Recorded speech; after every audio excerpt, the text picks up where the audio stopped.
وعلیکم السلام ورحمۃ اللہ وبرکاتہ۔ اللہ رب العالمین خیر و عافیت میں رکھے۔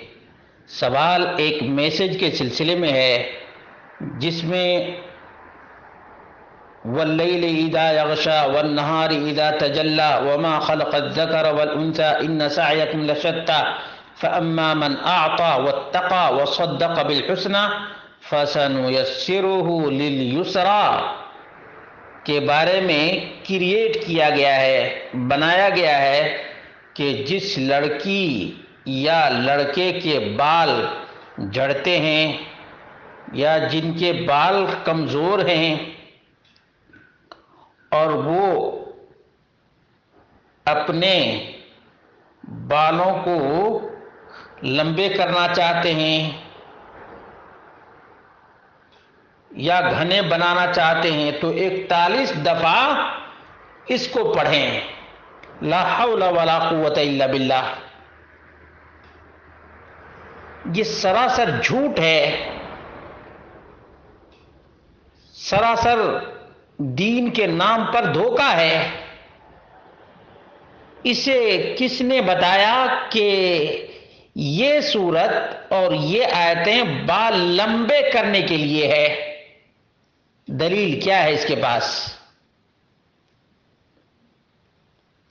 اور بال ہی کی کیا تخصیص ہے؟ کہاں سے لایا کہ بال کو لمبا کرنے کے لیے، بال کو گھنا کرنے کے لیے، بال کو مضبوط کرنے کے لیے اس کو پڑھنا چاہیے؟ اور اس کو کس نے بتایا کہ 41 دفعہ 41 ٹائمز کس نے اس کو بتایا؟ کیا اس کے اوپر بھی وحی آتی ہے؟ جبریل آتے ہیں جو اس کو بتا کر گئے؟ کہ کتنی بڑی دھاندلی ہے دین کے نام پر، اور لوگوں کو کس طرح سے بے وقوف بنایا جا رہا ہے۔ نہایت ہی دین کو ان لوگوں نے ارزاں سمجھ رکھا ہے۔ آج کسی بھی دنیا کے معاملے میں بات کرے تو پروف مانگتے ہیں۔ کیا اس سے دلیل نہیں مانگنی چاہیے کہ تم کہاں سے لائے کہ یہ صورت ہی لمبے بال کرنے کے لیے، گھنے بال کرنے کے لیے اور 41 بار پڑھنا چاہیے؟ کہاں سے لائے؟ اس کی دلیل کیا ہے؟ اللہ رب العالمین نے قرآن کریم میں بارہا اس بات کو دہرایا ہے، ہاتوا برہانکم ان کنتم صادقین، اگر تم سچے ہو تو دلیل لاؤ، اپنی بات میں اگر تم پکے ہو تو دلیل لاؤ۔